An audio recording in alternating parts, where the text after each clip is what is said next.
Nawa did you wear gun ho dish to do no what the way gun on to when saga did shach a good sto. Hey diwana dina anunukawa nukawa duena dadich duena do. Duena shkado shkagunu guguchka nawa. I just want to say in my language, I'm so glad to be here. I asked Creator to watch over everyone here, to be with us at this time.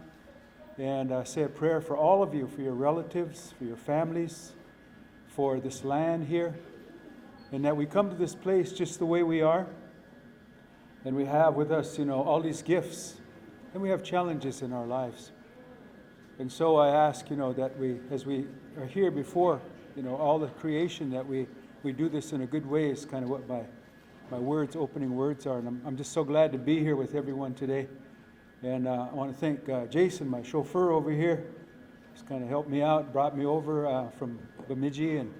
And thank you to the people that sponsored my trip here. I really appreciate it.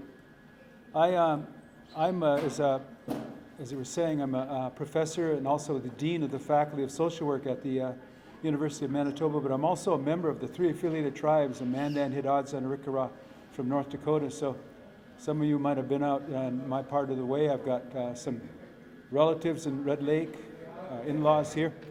So I'm just, like I said, glad to be here. So I want to go ahead and just jump on my presentation, because what I want to talk about, I think, has a lot to do with healing, a lot to do with wellness, and it has a lot to do with understanding, why traditional practices are so important.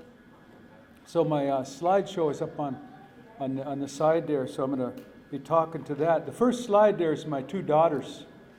I'm almost 70 years old, and I got 4 grown sons and 4 little daughters. So my youngest girl is 6, my oldest girl is 16, my oldest son is almost 50. And back home, they call that an old racehorse. It can still run. Got a lot of kids yet, so this from the plains. But anyway, this is my 2 girls, and you see them meditating. And I understand that, to me, meditation, mindfulness is a traditional practice.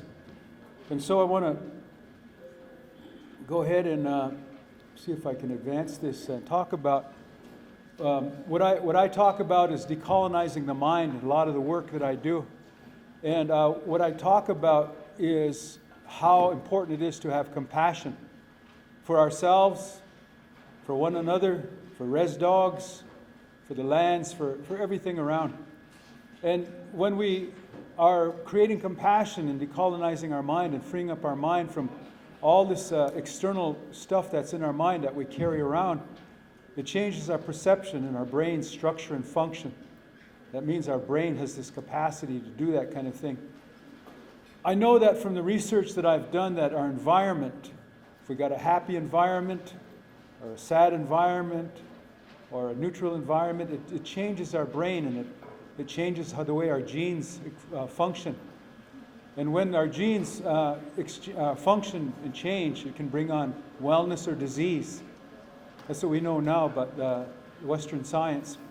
We know that our experiences and the way we view the world changes our brain and different brain regions.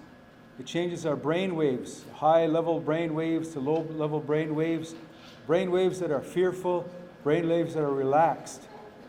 And also what it does is it changes brain cells, and then we grow more or we lose more. When we're under stress, it begins to compromise our brain.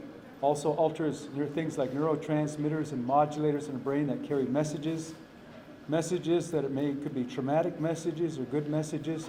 But it also, the last one, alters our gut health. And that's really important if we're thinking about decolonization. Our gut health has a lot to do with our mental wellness, right? So I'm going to continue on here. What I use in my work is a medicine wheel. And we know a lot about the medicine wheel. It's about, holistic health. And our cultures, most of our cultures, indigenous cultures, and our experiences and perceptions, shape the way our brain works, shape the way our body works, and I've said that. And how do we heal and transform from the diseases of colonization?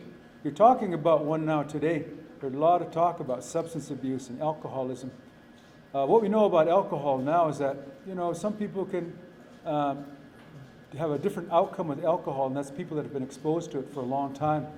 They've developed, alcohol is a poison any way you look at it, there's no way around that. But some people have developed through the use of alcohol or by their genetics, they've developed genes that help metabolize alcohol. That's kind of the newest science, right? They're protective factors. Other people don't, and the people that haven't been using alcohol are the people that, for a lot of times, are the most susceptible to alcohol abuse and also trauma from alcohol. So what I use in this medicine wheel here is I look at all these different things, a real holistic model.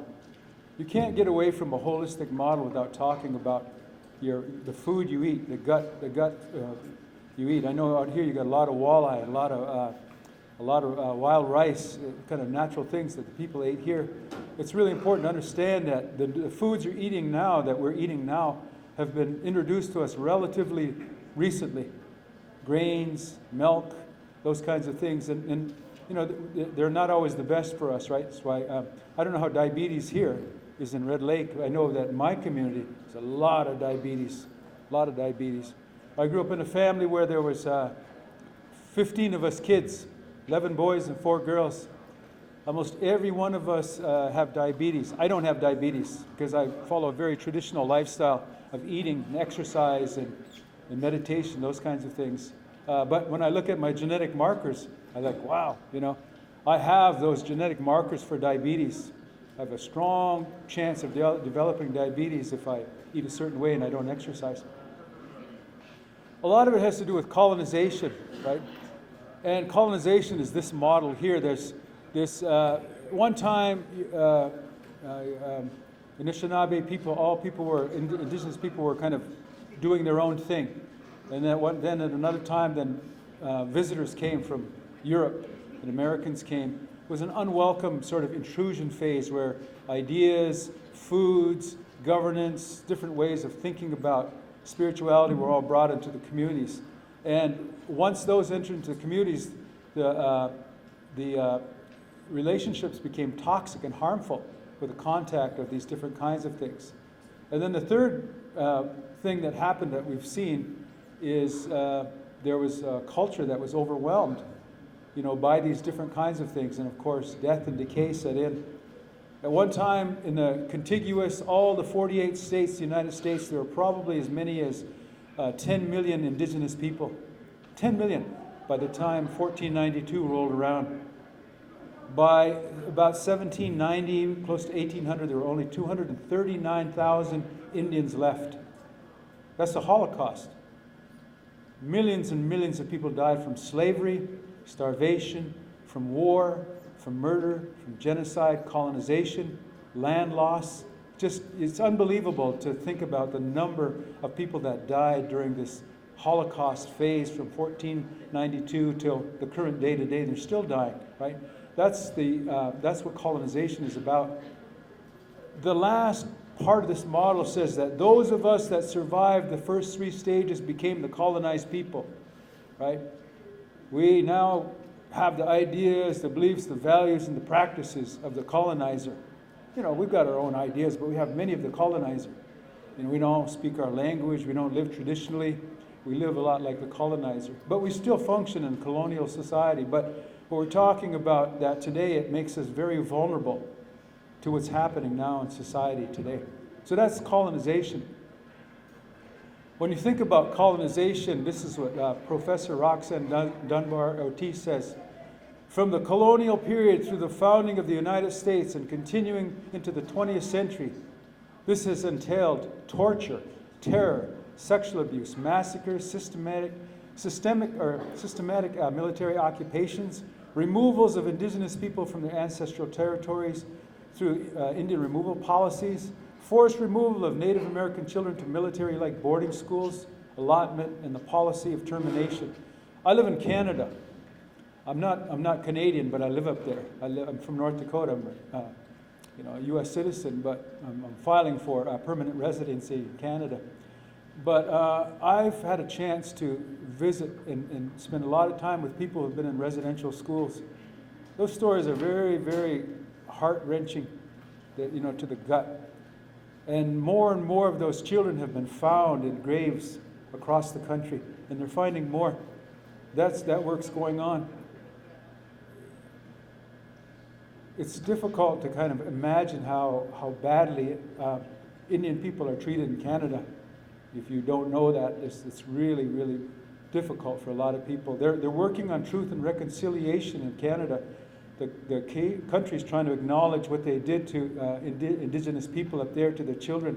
So they have truth and reconciliation going on. But that opens up a lot of really, really challenging, sad, and difficult conversations between settlers and Indian people.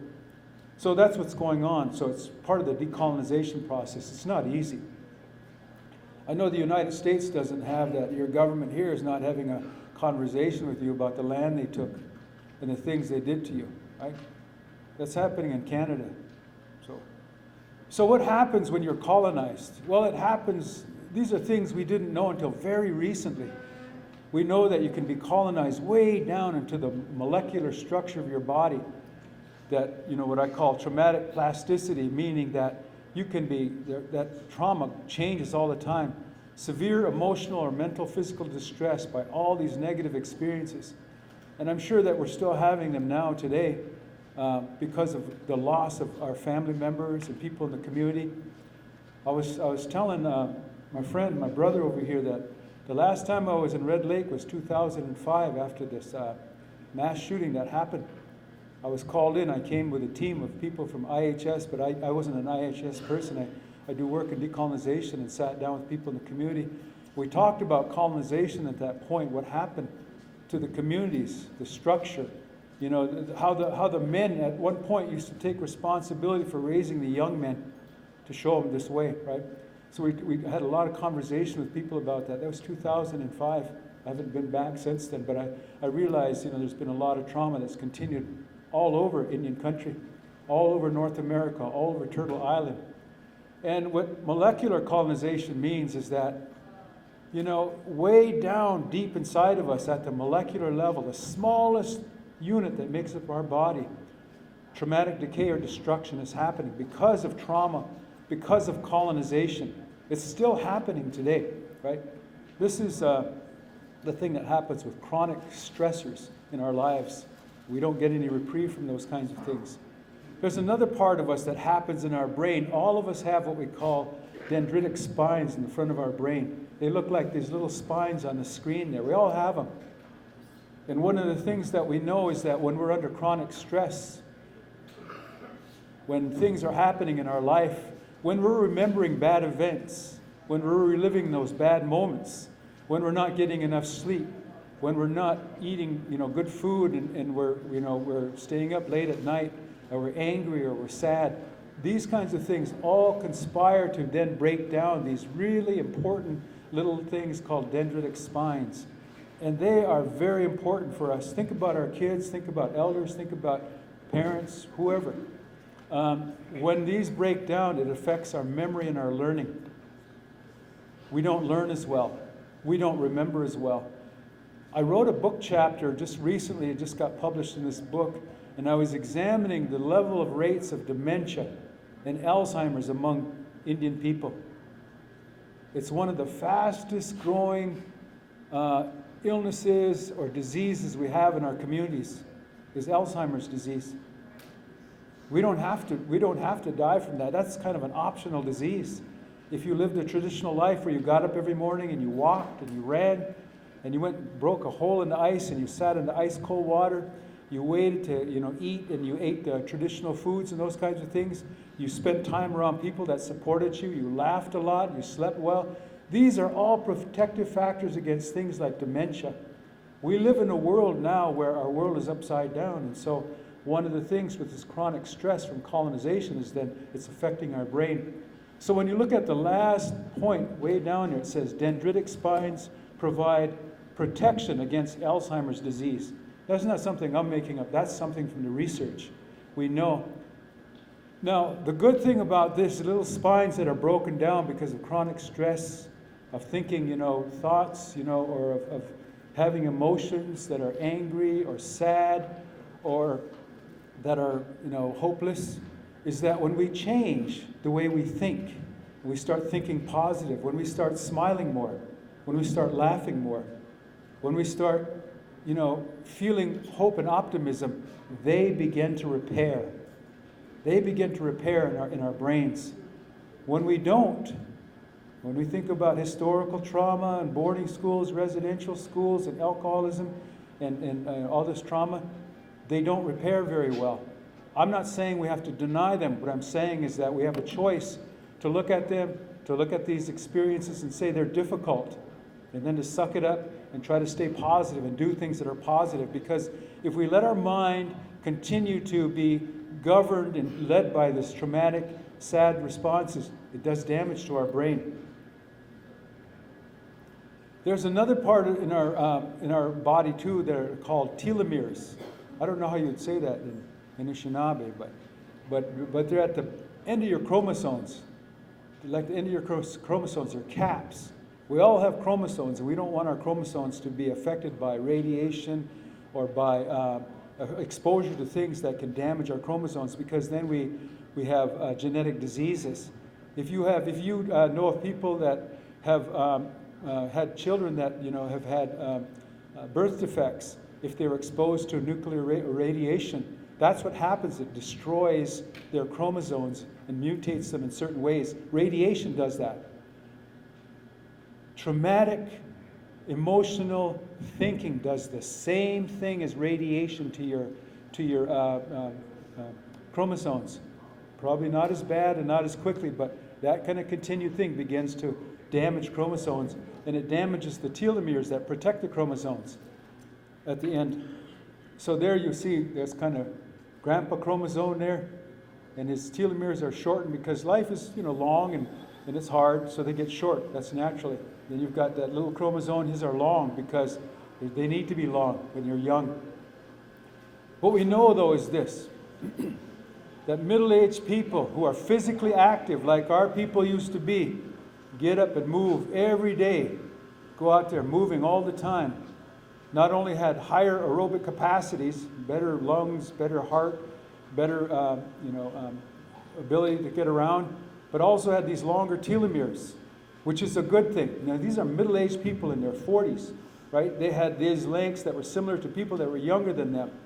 We can see the same thing on people that still live a traditional life throughout the world. These Indian people, these hunter-gatherer Indian people that live in the rainforest, they've done studies on them. They've got people that are out there moving through the rainforest. They're hunting, they're gathering, they're sitting around, building fire, they're laughing, they're moving around all day, they're sleeping well. Their telomeres are long. In the Western world, they're compromised because of all these different kinds of stresses. We know now too that these telomere lengths that are on the end of our chromosomes that are supposed to be long, they get short when you experience chronic stress, thinking about sad things, angry things, having memories or ruminations about things that didn't go right, or worry about relatives or friends or whatever. Like I'm saying, that's not something that you need to stop doing. But when you do it too much and you do it without resolution, it begins to damage us at this level, right? So this study says that they're short for people who are depressed and healthy, who are showing chronic stress. So what that means is that people that think you're healthy, that you're working out and you're walking around and you're in pretty good physical shape, if you still have chronic stress on your brain, still worried, still feeling sad, still feeling bad, it's affecting the chromosomes, right? And when you're worried about it, it raises a neurochemical called cortisol. Cortisol is something that is kind of like an adrenaline in your body that makes you sort of uneasy a lot of times, right? That happens when we're living in a community where there's a lot of unsafe situations. This is one that's really important to pay attention to, because these are your seventh generation thinking here, your kids. Think about your kids for a minute. We know that kids that live in a stressful home or a loving home have differences, right? And that when you live in a stressful home, it activates genes that heightens the effect of that stress. You get even more stressed when the little kids feel unsafe. Here's the big part of this thing. Think about that. I was looking at this one where these children hold this, I'm going to be the best mom, I'm going to be the best dad. That's really, really a noble goal, to be the best mom and the best dad. Because children living in the most stressful environments, it doesn't even have to be someone who's using alcohol or substances. It can be an angry home or a home where there's not a lot of love, a lot of caring and positive touching.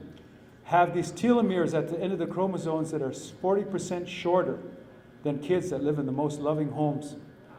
You know what that means? That means that as they're getting shorter for these little kids, when our telomeres get shorter, we get the diseases of aging. We get cancer, diabetes, we get, tumors, heart disease, all those kinds of things when our telomeres get shorter. Think about that. This is happening to little kids, though. So when little kids are unsafe in the community, when they don't feel good, when they're not happy, when they're not, when they have stress on their minds, when they're being bullied, their telomeres get shorter. And what we're doing in society is creating little old people out of kids. They're aging much faster because of these situations. So now that's kind of a wake-up call to us to remember that we cannot see on the outside what's happening on the inside of kids. Now we know, though, from the science that when kids are struggling, when they feel unsafe, when they're having bad dreams, when their emotions are, unstable, that it's probably affecting them at that level, and they're aging more quickly. This is one, too, to think about. If you want to be a good mom, those kids were holding up that sign.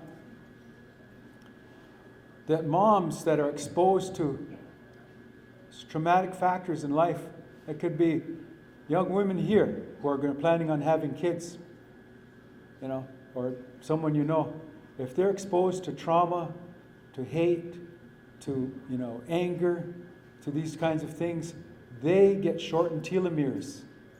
Means they're speeding up their aging, right? But they also epigenetically pass them on to baby.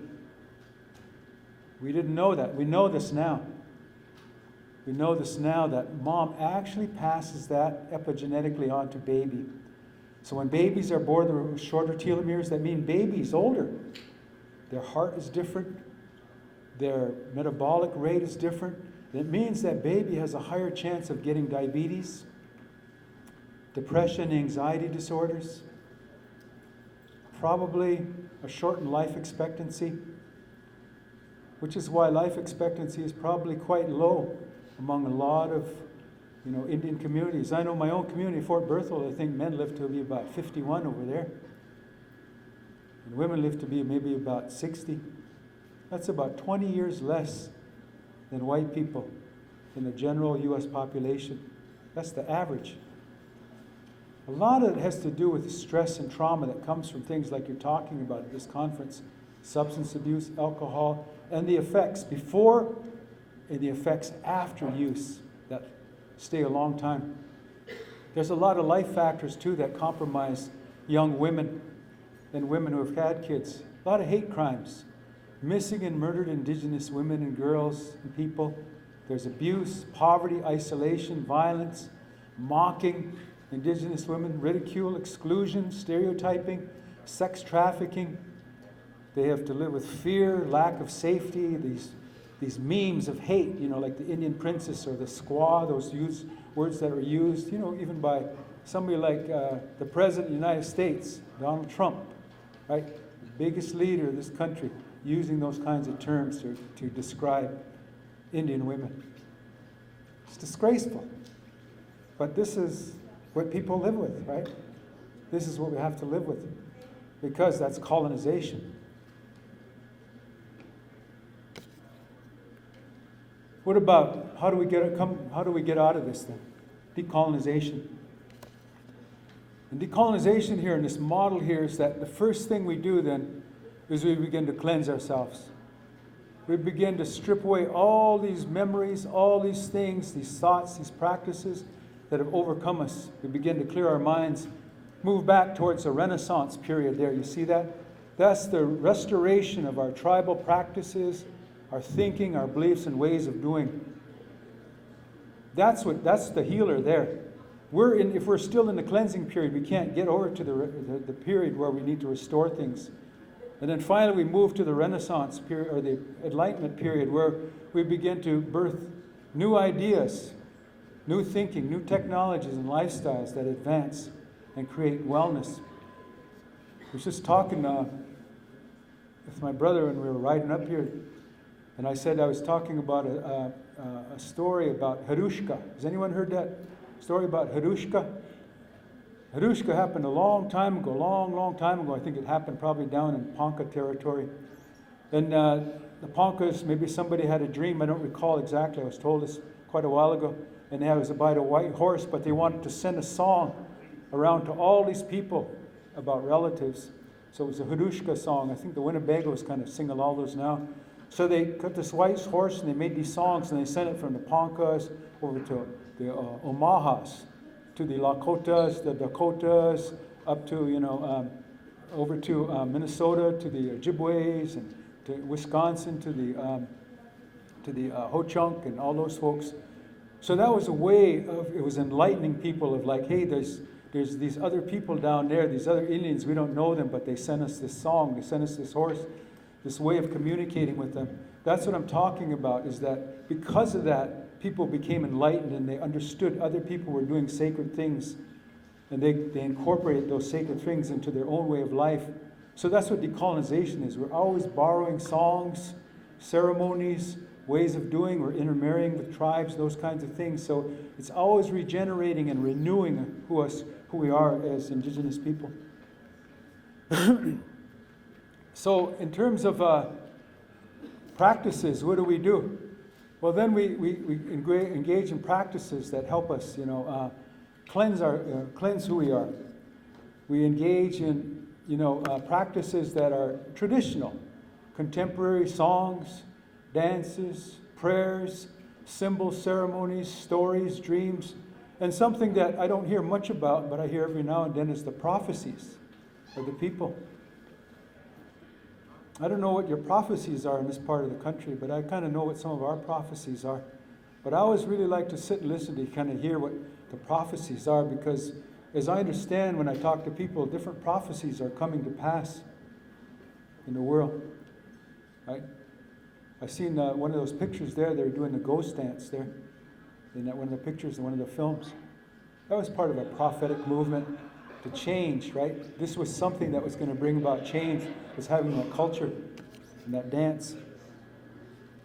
And finally, the last practices are, what kinds of new practices, ideas and thinking and technologies can we use, right?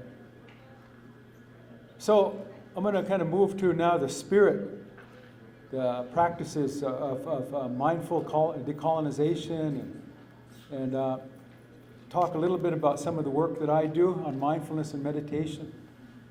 Well, mindfulness is one of those things where we find ourselves in a state of quiet.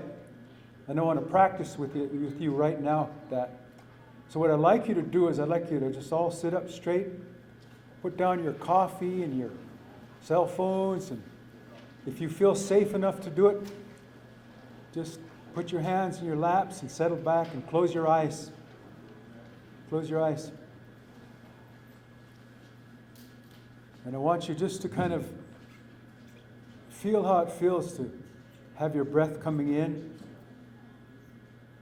filling you up, stopping, and then your breath leaving your body. Just feel how it feels to kind of take this moment to feel how breathing feels to you. Maybe for the first time today, you're feeling your breath. Where do you feel it most? Maybe in your belly as your belly rises. Maybe you feel it in your ribs or your chest.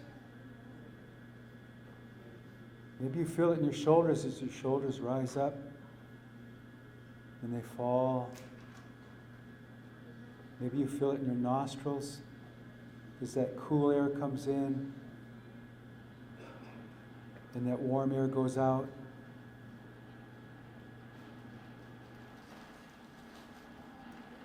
Just give yourself permission just to pay attention to that breathing. This breath of life.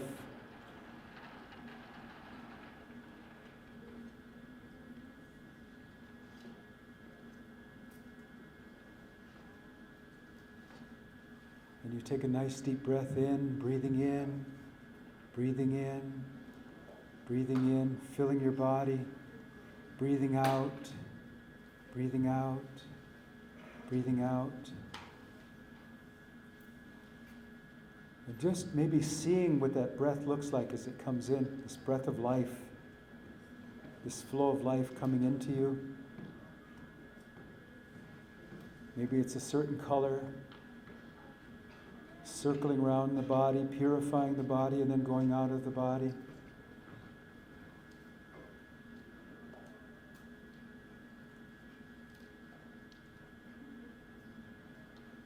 Just feel your toes now. How do your toes feel? How do your hands feel on your lap?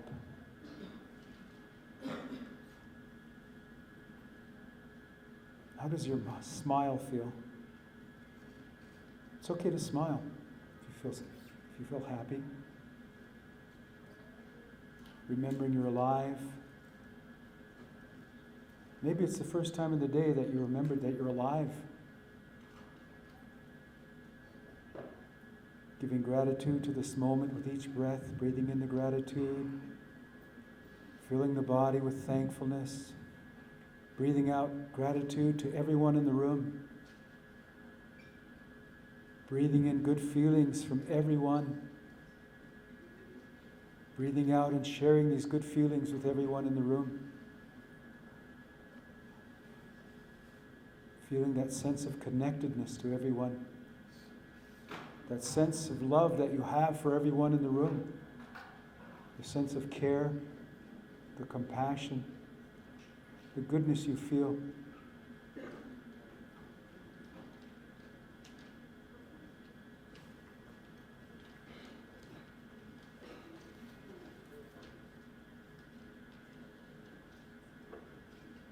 And just keep on breathing, enjoying your breath.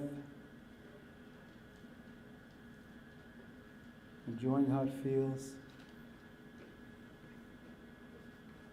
Knowing that this is your time. You're concentrating yourself in this moment, giving yourself permission to be well, to be healed, to be whole. Or as we say in my language, wuruchti, to be sacred and holy at this time.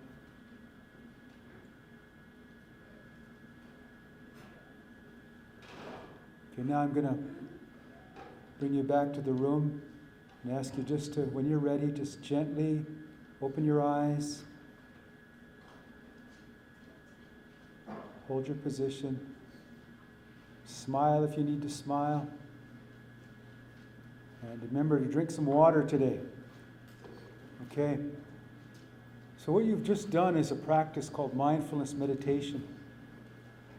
This is something that heals.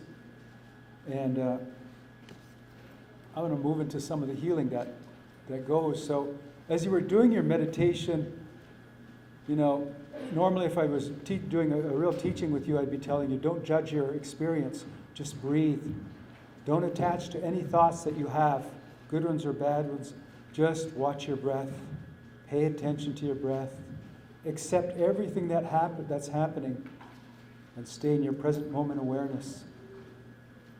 So what it says here on the board is starve your distractions.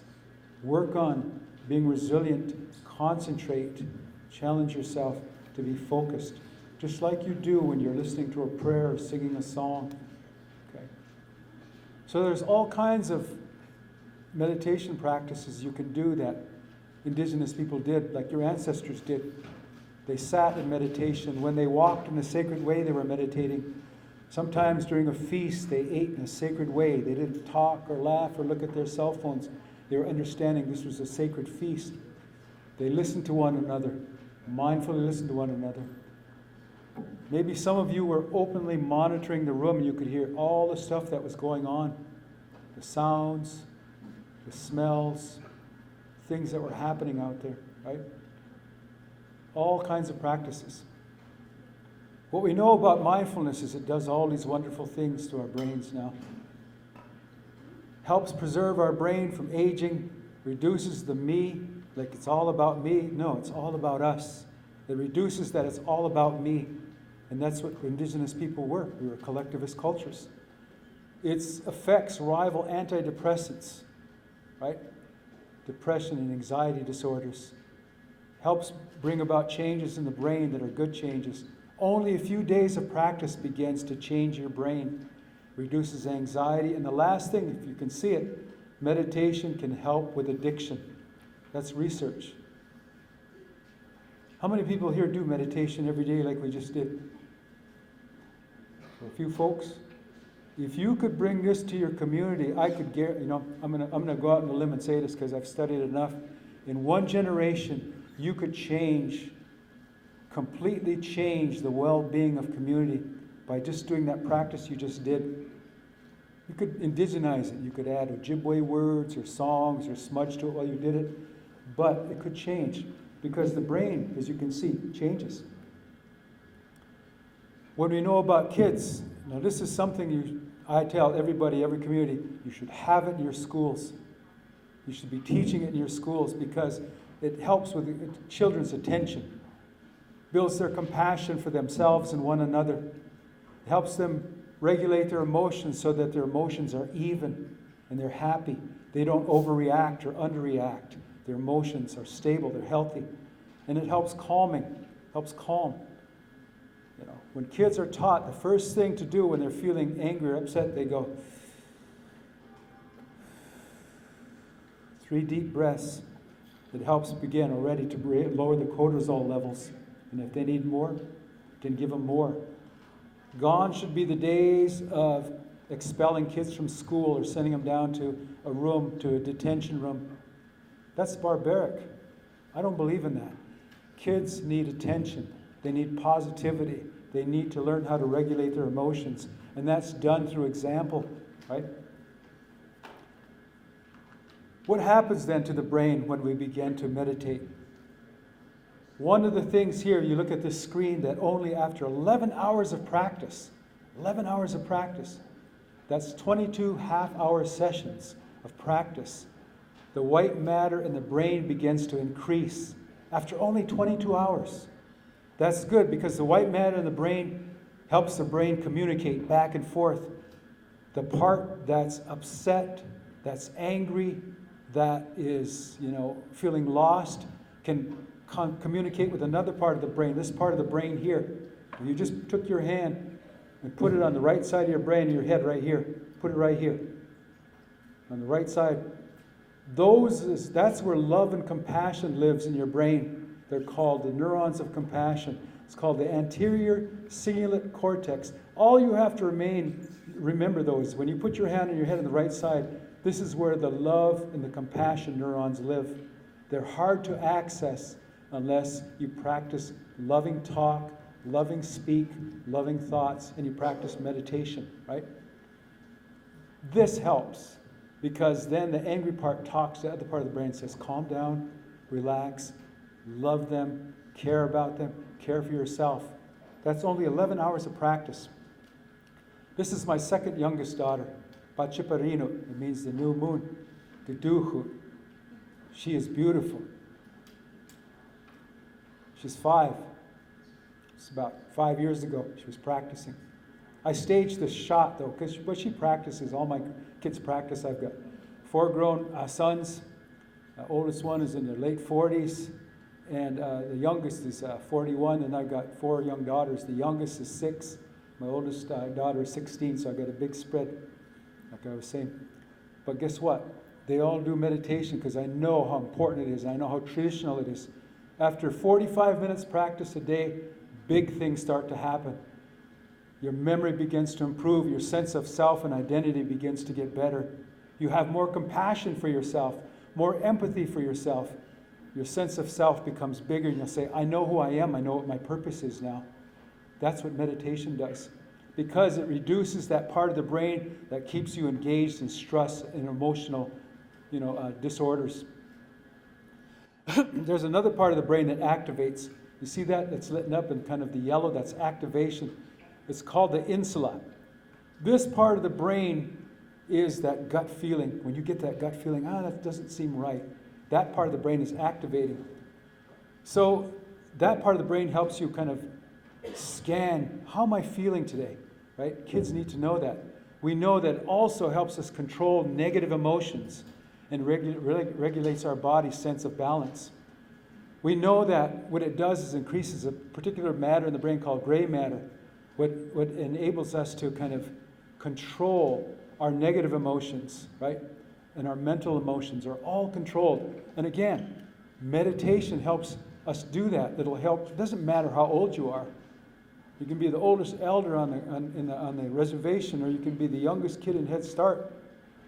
Once you start engaging in these practices, these traditional practices, it begins to activate this part of the brain. It also activates another part of the brain. You don't have to remember these terms. These are neuroscience terms, but TPHA. When this part of the brain becomes activated through meditation, it improves our emotional intelligence. We are able to read other people's emotions. I would say way back when our elders and our ancestors were doing this all the time, they got so good at reading the emotional feelings and state of others, they could read the emotions of a res dog. They could read the emotions of a river. They could read the emotions of a horse. They could read the emotions of the weather. This is what they did. This is how they're different from us, but it's still there for us. Because once that part of the brain begins to connect, as you see in that slide there, it gives us that capacity to have strong emotional intelligence and to be able to read the mental state. I believe that's why, our people would say the river's alive, the mountains and the trees are alive. They could read that. The grass is alive. They could read that. I just finished writing a story about my grandfather. His name was Plenty Fox. It's just getting published here. And my dad used to tell me that my grandpa Plenty Fox, he had so much compassion. This is way back. My dad was born in 1925. So when he was a little boy, he used to ride on a buckboard wagon and horseback with my grandpa Plenty Fox way back at Fort Berthold. And he said, Grandpa Plenty Fox, he said, this compassion for all the birds and everything. He just, most time, just spoke our language. He couldn't speak English well. He said sometimes when there was a drought, he'd get off his horse and he'd bend down on the ground and he'd hold a flower like this, put his hand over it, and he'd talk to that flower. He said, this flower is hurting, hasn't had water. So he'd go to his canteen from his horse, he'd give that flower some water. He said to my dad, watch, it'll stand up now. He said, that's what we have to do. So he had, he even believed plants are alive. He would talk to them, right? But that's, when you hear that story, it reminds me of this, that these parts of his brain were connecting. And he was seeing that. He was saying, that plant is alive, it's suffering. I'm going to give it some water, give it some compassion. So this is what's important. Now what about traditional indigenous mindfulness? I'm going to tell you a little bit about some of my folks here. This is my grandfather. His name is Kakanaksanu, means crow ghost in our language. He was a ceremonial leader, but he was also a contemplative, a meditator. The thing he used to do is he used to go out to our cemetery, our graves, where our people were buried in a traditional way. He was born probably in the mid-1800s. And he used to go out to our graves, and he would sit there, like you were doing, you were meditating. He would sit among the deceased, and he would be the conduit from the people in the spiritual world to our people in the village. He would talk to the spirits. That's what he did. That was his whole life was dedicated to it. And he was the caretaker of the sacred that way. The next one is my grandfather. His name is Gunuch, bear's teeth, right? Bear's teeth, sharp, right? He was a person that, I've been a sun dancer. I was a sun dancer for many years. And I've seen, one of my grandfathers change the course of the rain. There's Hidadza, and they're called low caps. But then I read about my grandfather, bear's teeth. He could call the rains in. He could call the rains. He knew the ceremonies. And I stumbled upon some people that had come in, these religious leaders and military people and explorers, and they wrote about him. But he was also one of those people that was a prophet. He would talk about future events, and he could predict future events, and his meditation was on water. See, Gaka Naksanut, the last slide, his meditation was on the deceased. This other grandfather spent his time with Shtocho. Shtocho, which means the water, right? But he spent time with the water, with the rain, the snow, the melting snow, the ice, anything that had connected to water, because water was life. These are people that all meditated. I'm sure that people are Bear Clan here, so I heard. I come from a family that's Bear Society. And this is one of my, you may have seen this picture before in Walmart or someplace. These pictures are from Edward Curtis. And this is one of our people. His name was Bear's Belly. He was a medicine man. But his medicine was a bear medicine. This is another one of our people. Again, these guys all use that meditation like you just did. This guy's name was, I believe, Little Sue. But when you look at the slide here, you see that he's got those sacred pipes in front of him, and he's looking at those pipes there. So when you look at those pipes, let me go back here. Oops. Look at those pipes, you see his brain change. That's something we didn't know, but we know now that on that left side, you see his brain before he starts to meditate, how red it is. Then you look at the difference when he's doing the meditation. In the front of his brain, it's more lit up because he's concentrating more. That part of the brain that's lit up, the left side here, in your brain, that's right. If you hold your hand above your left eye here, right here, go ahead, you can do that. This is where hope lives, positivity lives. This is where optimism makes its home. We know that. I'm not just saying that now. We know this from a lot of research. That's where I got these slides. I got these slides from a colleague. His name is Andrew Newberg. He's a neuroscientist. He's someone I kind of spoken to by email, and he let me use his slides. But he explained to me that when we're going through this period of feeling really good about listening to a song, or listening to your child, or looking at that water, or going ice fishing, or ricing, or whatever you're doing, or you're having this conversation, real sacred conversation, that part of the brain lights up. The more you do that, the stronger that part of the brain gets lit up. And after a while, you're just happy all the time. You feel good all the time. You smile all the time. That's why sometimes you see elders that are like that. It's taken them a long lifetime to get there. But we can get there quicker by doing those practices like we're talking about. 45 minutes a day. You can even increase it. We know too that when we get into these practices, these people are also from my tribe. These are Rikara people. And they're painted up, their legs, and these people are called the ducks. They're a duck society.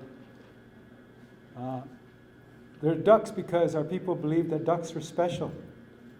There were different other animals. They could fly, they could swim, and they could walk on water. Most animals can't do that. Ducks can do that. But when we get into this place, when we begin to get into really deep meditation, as you see this, oneness with all living things begins to happen. And what this guy Newberg says is that when he scanned those brains, when he looked at the brains of people who were doing this deep meditation, like if I scanned your brains and when you were sitting there and doing that, you would see changes in your brain.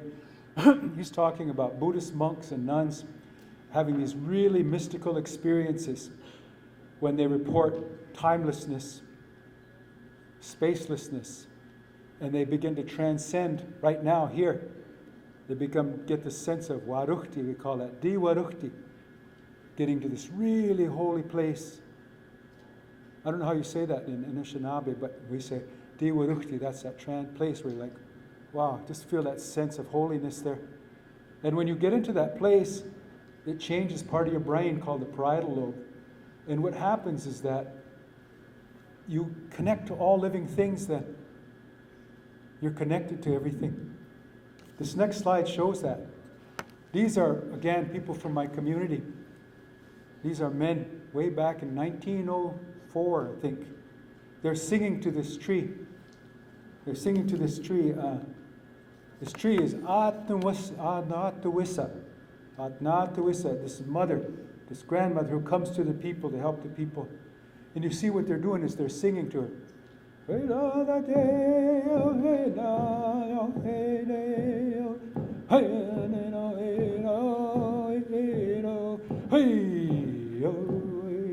So they're singing to that tree.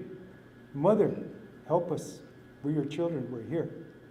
They sing like to that tree over and over and over again for a long time. They're not just a workshop, not just the weekend. This is part of what they do for the community. And when they start to sing, you see that arrow in that part of the brain? It's not as red on that side. That means that part of the brain closes down. And it allows us to become in that sacred space. That part of the brain shows us that we're different than the tree. The tree's over there, I'm over here, if you look at those trees outside. But when you do this practice, and you believe those trees are truly alive and that they're your mother, and you sing to them, and they talk back to you, that part of the brain goes quiet, and all of a sudden the distance between you and that tree disappears. There's no more distance between that tree. You and the tree become one. You are the roots of the tree, the bark of the tree, the fragrance of the tree, the feeling of the bark. This is how these holy people then, we now know through this brain science, became connected to these things. Whether it was the water, whether it was an eagle, whether it was a mountain, a river, whatever it was, they connected. We know that because this is how it started. Was Buddhists were looking at that, and the Buddha connected to all these things. Buddha was indigenous, by the way. The Buddha, if you ever heard of Buddha.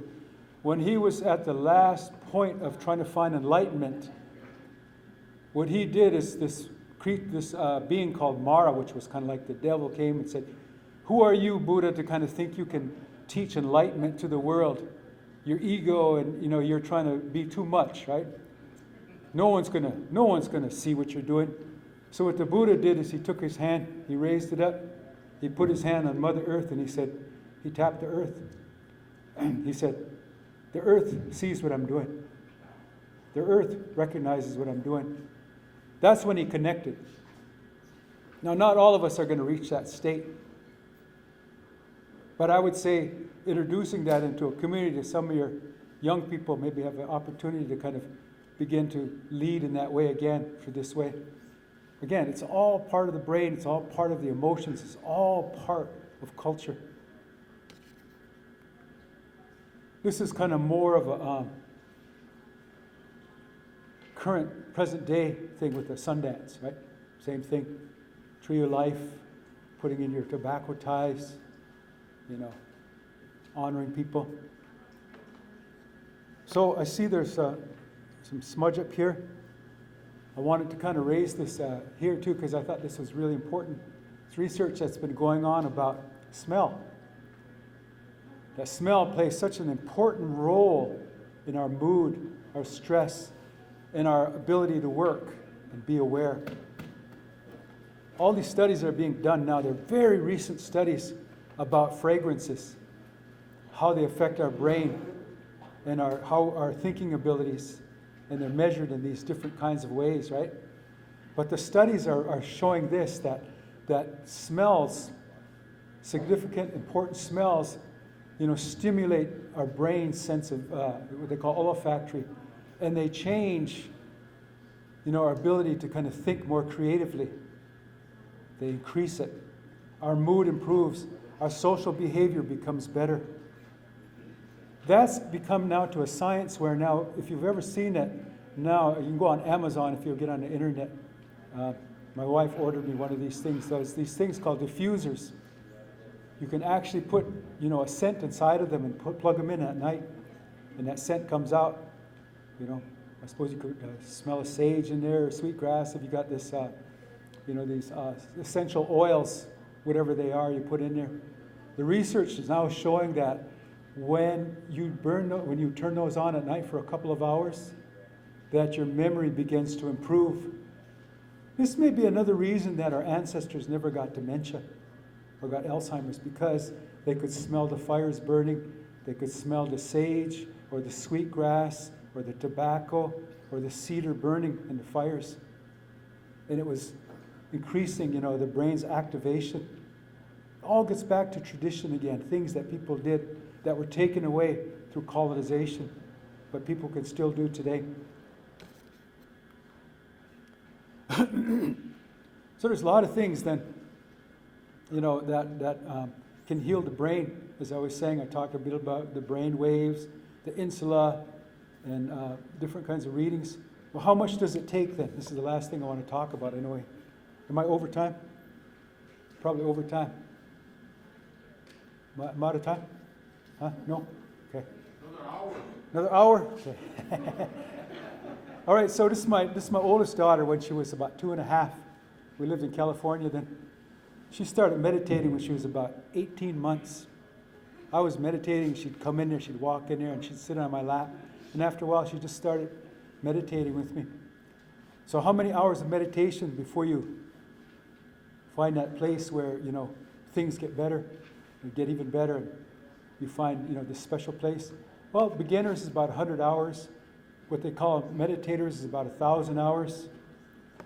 So if you meditated 1 hour every day, that'd be 365, hours of meditation. If you doubled that, it'd be 760 some hours, right? So in order to get to 1,000 hours, you'd need at least maybe about, if you did 2.5 hours a day, you get to 1,000 hours, right? If you stay off of Netflix and you meditated and stayed away from the casino and meditated, or meditated in front of your machine. No, I'm just kidding. But experienced meditators, 5,000 hours, a lot of hours. But lifetime meditators, 10,000 hours. But look at the results, though. Look at what happens. After 100 hours of meditation, we can do that easy. Our brain begins to reduce our stress and our reactivity. We become more and more cool, more relaxed. Our emotional regulation gets better. It's like, someone says something, like, it's not a big deal. Say something mean to us, we flow with them. We have compassion for them. We also, our inability to kind of sense what our body is like, even our heartbeat, even what's happening in our body gets better. That's 100 hours of practice. How about 1,000 hours of practice? This is me. I had to put this in here. It's me and my students out in California. I was teaching a MSW class there, and I was teaching meditation. So what happens after 1,000 hours of practice? Your brain begins to get younger.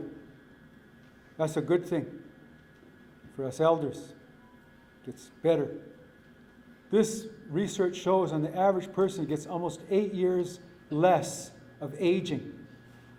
Number 2, the part of our brain, the amygdala, that's about fear, connects to the prefrontal cortex, which is about be cool, be logical, take it easy.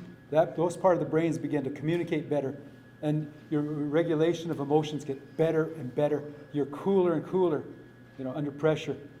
This is big. The third one, the nucleus accumbens. That part of the brain it's all about me. It's all about my Snapchat. It's all about me, right? That part of the brain is big, right? It wasn't like that in indigenous communities. It was smaller. Another part of our brain was bigger. It's all about us. When I talk about colonization, that's what we inherited from colonization. It's all about me, right? It's all about me. That's colonization. Decolonization is about us. It's about us. So that part of the brain helps facilitate that through meditation. The third one is, so the fourth one is slower baseline breathing rate. Nice big breaths. When you have nice, big, relaxed breaths, it's telling your body, thrive. You're well, you're healthy. It's like you're sleeping, but you're awake. So you're getting this good feeling. The last one is we get better at solving working memory problems, right? Working memory problems. If someone gave you a problem to solve, like, Farmer Joe went over here and did this and went over here and whatever, what happened, right? This is important for kids. It's important for us all, but better working memory, right? 1,000 hours of meditation practice then begins to boost.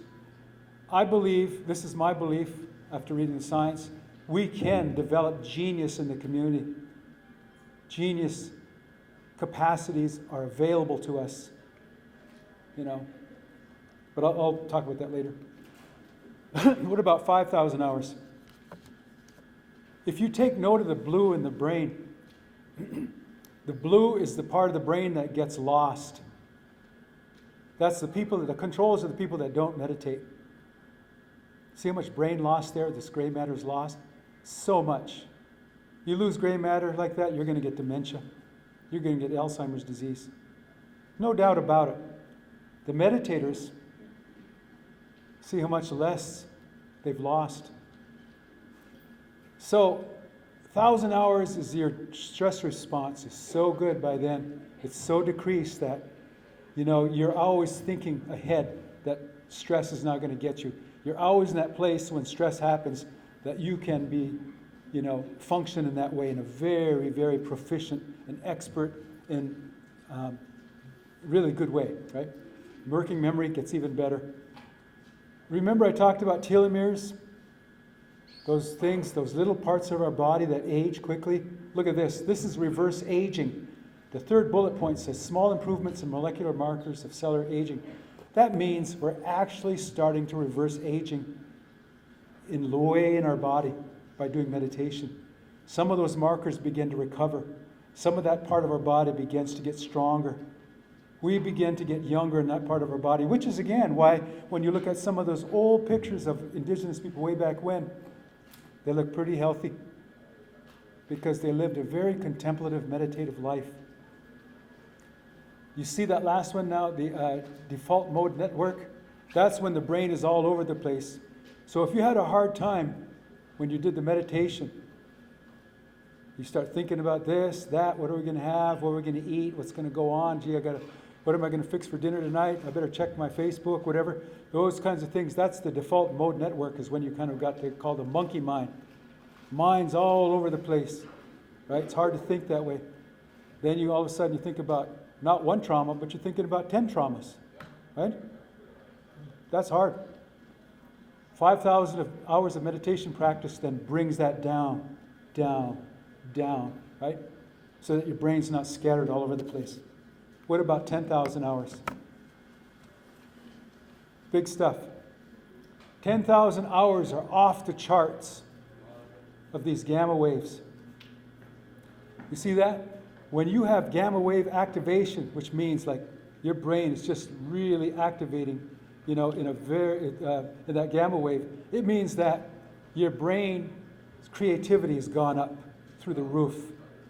Ideas, solutions, creative thinking is all there. This is what you want in yourself, you want in your community. If we want to grow as indigenous people, we want creativity, right? Here's another thing about it. When your brain reaches this level of gamma wave activation, the brain also is using no power. It's like your brain is just sitting there. It's not thinking, reacting, responding, nothing emotional. It's just there. It's existing there in this state where it's unencumbered. It's just like very relaxed, right? The other thing that happens is that it begins to have these experiences. Call them paranormal experiences. Transcendent experiences where you're able to see, to taste, to touch, to feel, to sense things that you can't right now. Your brain gets that sensitive. It's called maximal sensitivity of the brain. 10,000 hours. Now we know, like, when our ancestors and the elders had these very, very sensitive brains, they could sense the emotions of something. That's what happens after 10,000 hours of practice. The third point is the